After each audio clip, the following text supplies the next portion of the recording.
미얀마의 마더 테레사로 불리는 신시아 마웅 여사가 최근 우리나라를 방문했습니다. 박해받는 난민들을 위해 헌신하고 있는 신시아 마웅 여사를 최훈원 기자가 만나봤습니다.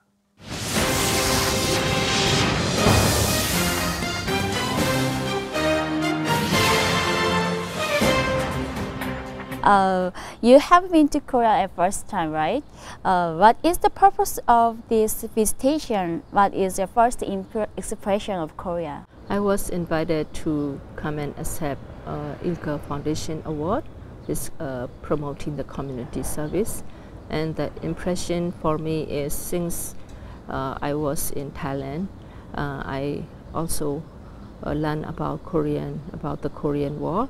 And I would like to see how the North and South peace process going on currently, and also I want to see how the public opinion on the North and South Korea for reconciliation. Most relief efforts for refugees focus on survival issues such as food, clothing and shelter, but you are kind of different. We would like to know the motivation that you started medical activities among the activities for refugees. So as I'm a medical professional, I start working with refugees since I arrived to the border. But when I look at the whole picture, it is not enough to only providing medical assistance and also the food and other relief items. You have to see every individual as a human being, and we have to promote human dignity and human rights. So the protection for refugees and participation in the every decision making for them is very important. That's why. What is the most necessary for refugees specifically? So for the refugees, they should have more safety to be provide services safely, and they need to access information and the quality services. At the same time, they need to get involved with all the policy and program that will affect on their life, and so the consultation with the refugee is also very important. It is known that around 150,000 people receive treatment in mental clinic every year, right? I heard, however, there are many difficulties. What can Korean church and Korean civilization do for mental clinic? Mental clinic is a community health center that provide health services, education, child protection, and we also train the health workers.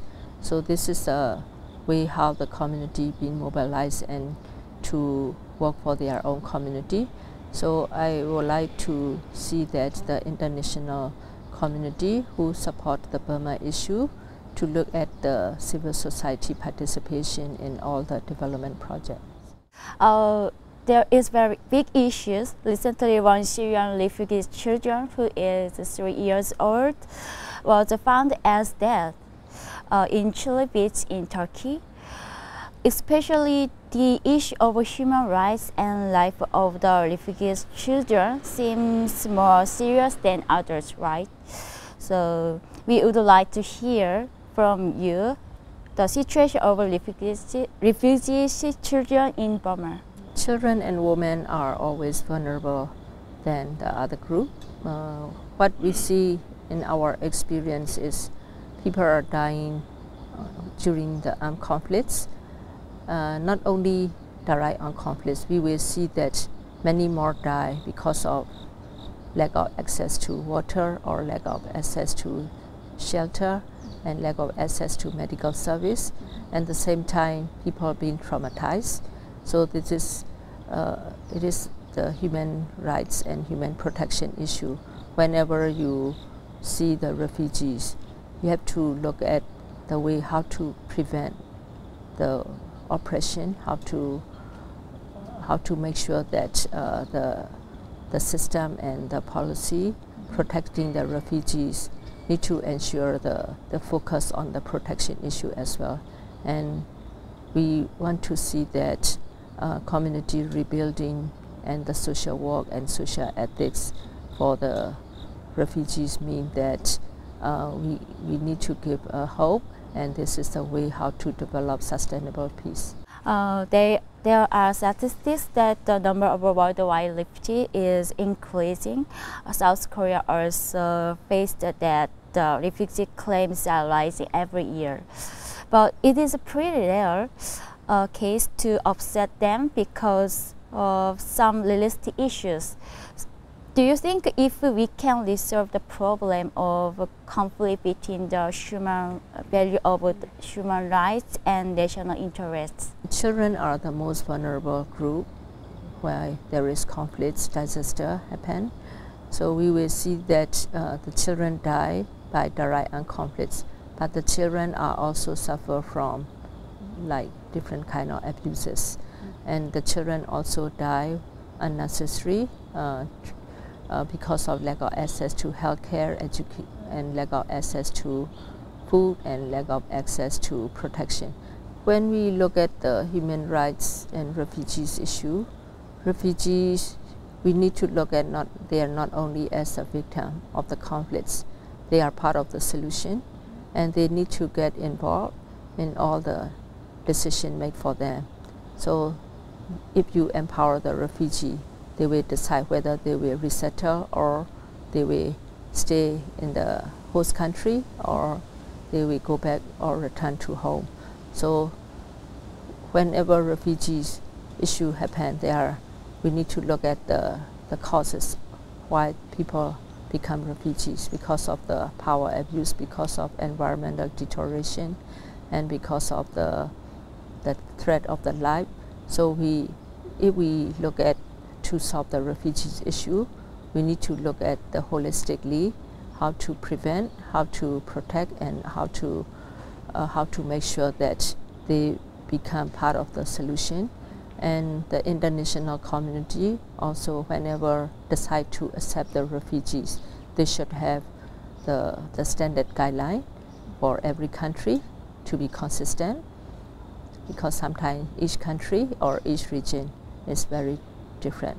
So if people follow international guideline, so every country who responsible for these human rights and human protection the law need to be reinforced, and the civilian people or in the host country also need to continue advocate for that.